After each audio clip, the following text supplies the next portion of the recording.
What does the word immediate mean to you? Hmm. What does the word feedback mean to you? Hmm. In the traditional informative and judgment-based inspection methods, feedback is delayed at best. In many cases during judgment inspection, the feedback never occurs.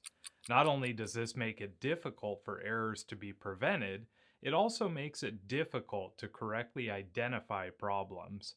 The quicker the feedback, the quicker the solution. In the case of the ZQC system, immediate feedback can often be achieved at the point of error or even before. How does it do this, you ask?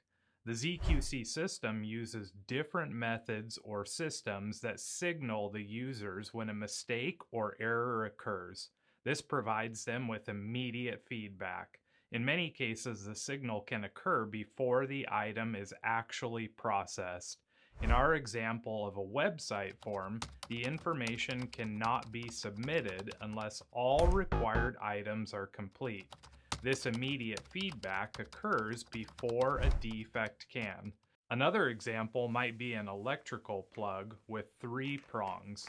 If you try to put the outlet in upside down, it will not work. This is immediate feedback that you need to flip the plug over to proceed. That's immediate feedback. In the next lecture, we will look at one of the most powerful and well-known pieces of the ZQC puzzle, poka-yoke. Before you go though, take a minute to ponder this question.